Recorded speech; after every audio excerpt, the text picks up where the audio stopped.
Hey guys, welcome to another episode of Stupid Guitar Tricks. I'm JR. Let's get started. Today, we're going to look at one of the most underrated pedals you could ever have. It's an Ernie Ball volume pedal. The whole idea is you have an input and output. This one has an output for a tuner, so if you wanted to hook your tuner in line to it, you could actually have the pedal rolled back and be able to use your tuner. The idea behind this, it's not a wah pedal or anything. It's just a volume control. Why would you want a volume control? You got that fancy little knob down there on your guitar. We're going to take a look at it today. We're going to look at it at the front of our effects chain and then again at the back end of our effects chain and talk about how it's different whenever you use it. So, should be pretty cool. Let's get started. The amp we're going to use today is a Fender Frontman 25R. It's a neat little amp. It's got reverb, 25 watts, so it's super loud for what it is. Has a 12-inch speaker in it. People swap the speakers out. I think it sounds pretty good. A while back we did a video on an amp stand / wave guide that you could use to make the amp sound a little bit better. That's the same amp I'm using today. The guitar I'm going to be playing today is an old Squire Telly. Solid mahogany set neck. I've done a couple videos on it. I play this thing a lot for practice. It's got just a nice good rock and roll neck to it. Not a super fantastic guitar, but it's a pretty good guitar. I like it. Anyway, for the point of our video today, we're going to be using this guitar. My effects chain is very simple. It's a very small effects chain. I'm running a Kaleen Pure Sky into a Kaleen Deep Ocean and then a noise reducer and then straight into the amp. So my clean signal, it's pretty straightforward. It's just a straight old Telly sound.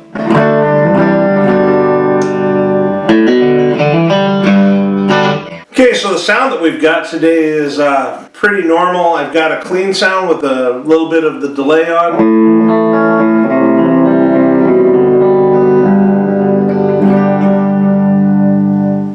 There we've used our volume pedal to bring us in and out.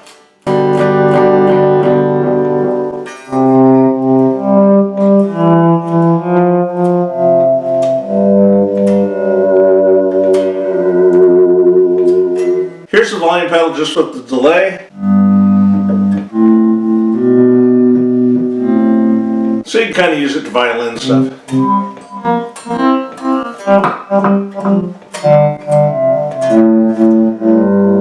If you don't have a swell pedal, that works pretty good.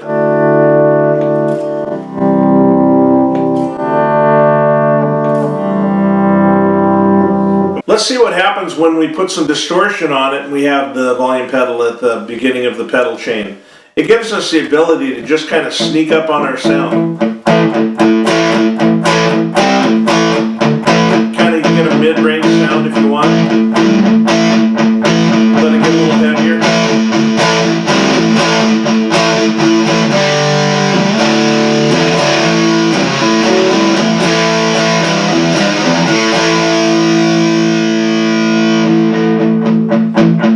Back down under it again if you want to. It's really kind of up to you what you want to do with it. I usually run my volume pedal at the beginning of my chain, but I'm beginning to rethink that. I have an idea that it might be more useful to me at the end of my chain, and I just have to use my volume on my guitar a little bit more when I want to back out. But I want to have some trails or something with the distortion. We'll look at that in a minute. What I use it for now currently is if we're playing a piece where I'm playing playing big and heavy like that, and we come to a spot where the band's going to get really tiny, I'll actually just fall out. And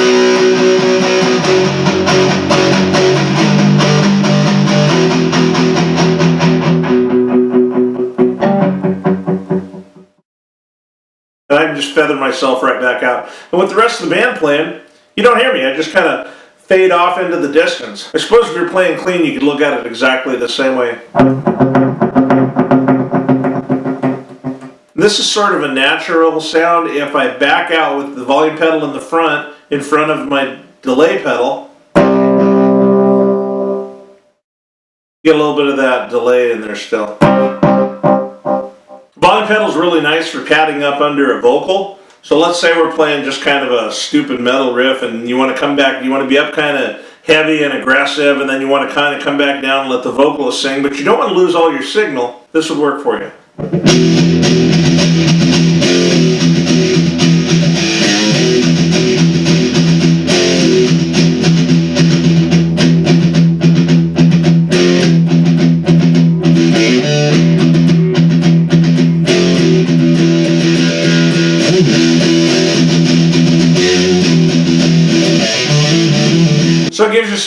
dynamic range. Now, could you do that with your volume on your guitar? Sure you could. If you have a really long finger, I don't have my finger's only that long. It's finger length. I don't really have the room to get down there and do that. Now, I know guys that can, and I know guys that do. I'm not one of those guys. I really enjoy using the volume pedal. Let's put it after our effects chain and see what that does for us. 3 days later. Okay, so I took time to rewire the pedal. So now my pedal chain, my effects chain, is guitar into distortion, distortion into delay, delay into a little noise canceller, into the volume pedal, and then right back into the amplifier. Now, what does this give us? I mean, I can control my volume down here. Well, if you notice,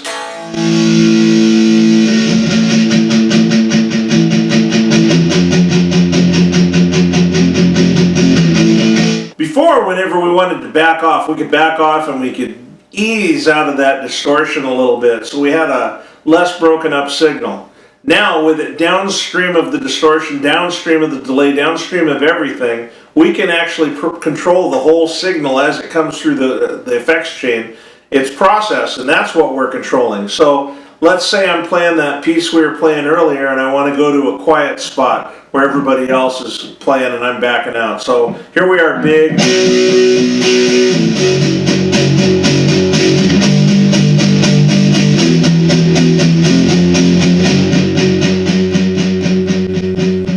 Or if you want to do a fade out,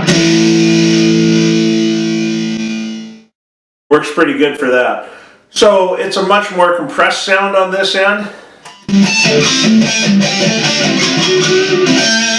If you need the feeling of high gain at a low volume,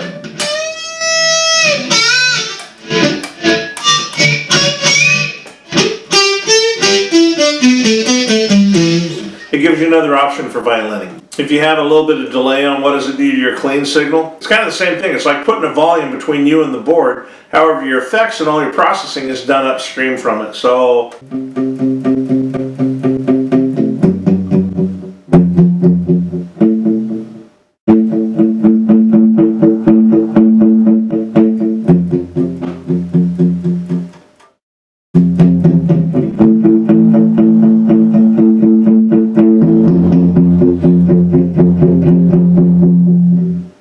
what it does is it gives you the ability to have the same sound at a lower level than you do a high level. I guess whether you want to have it at the beginning of your pedal chain or at the end of your pedal chain really depends on what you plan to do with it.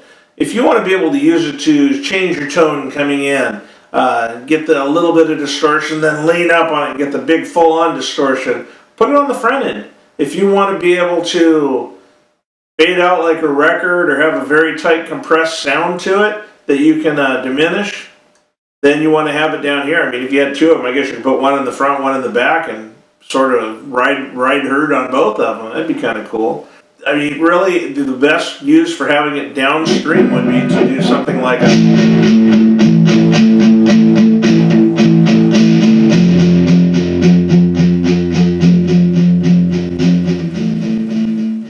That works, you know.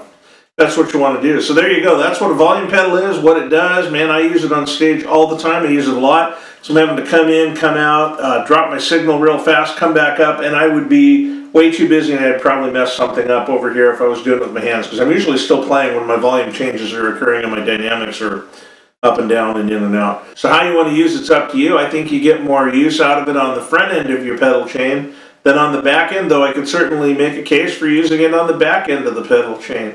Either way, man, if you see one of those out there, I definitely take a look at it. I think I paid $75 for this brand new, but it's been almost 20 years ago. I mean, these things are built like a tank. The Ernie balls are really good. They're solid aluminum, have a nice non-skid plate on it, and as long as you're not stupid and dunking it down the well, you'll probably be okay. I see these on Craigslist here in the Seattle area for $25, $30 all the time, so it's a pretty regular pedal that people get a hold of and go, well, this sucks. It does not modify my signal and make me sound like a metal god. Well, it's not supposed to. It's supposed to give you some dynamic and give you a little bit of finesse, and really that's what it's all about. It's about toolkit. If you have a volume pedal and you can utilize it effectively where it makes sense, you're going to be light years ahead of those other cats that are just banging on their rat distortion or their metal zone pedal. Not everything has to be metal. Even metal doesn't have to be so metal all the time. So there you have it, your Ernie Ball volume pedal. A heck of a deal, built like a tank, and it cost you about what it cost you to buy a cinder block somewhere. Only it's much more effective than a cinder block. Remember, at Stupid Guitar Tricks, we're not trying to change the world, just how you think about guitar. We'll see you on stage, man. Peace.